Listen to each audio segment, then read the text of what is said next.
here, along with the sisters, what they're saying here. And I have a bunch of scriptures that are going to pop out, but anything that pops out with you, right? Make sure you write it down so that we can actually just go over it based on any point. And I'm going to allow this audio to give us the insight within this article. Now, this article came out, brothers and sisters, 2017. Right? Listen to this.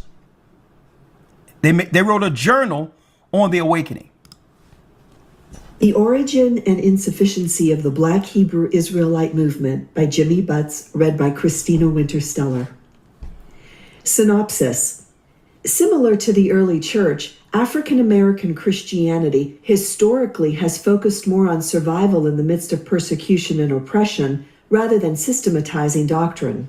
This historical context left both groups vulnerable to false teaching. However, just as the early church birthed theologians and apologists to respond to these new challenges, African Americans have come to a point in their history where there is a need for a response to teachings that have capitalized on their vulnerability. The Black Hebrew Israelites is one group that has infiltrated Black communities. So let's unpack it one piece at a time. Now they're talking about you, folks. What y'all? Bad slave. Okay, they're talking about you. You're thinking on your own now. Bad slave. So check it out. Let's unpack it, Elder.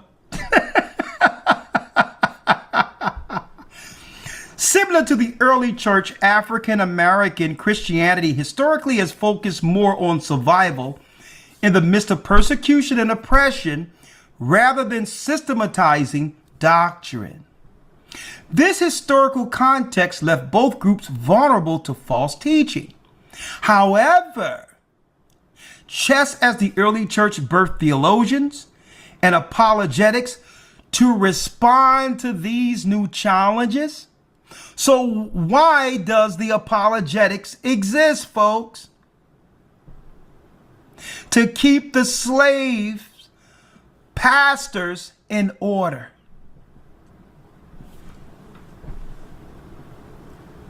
To keep the slave pastors in order.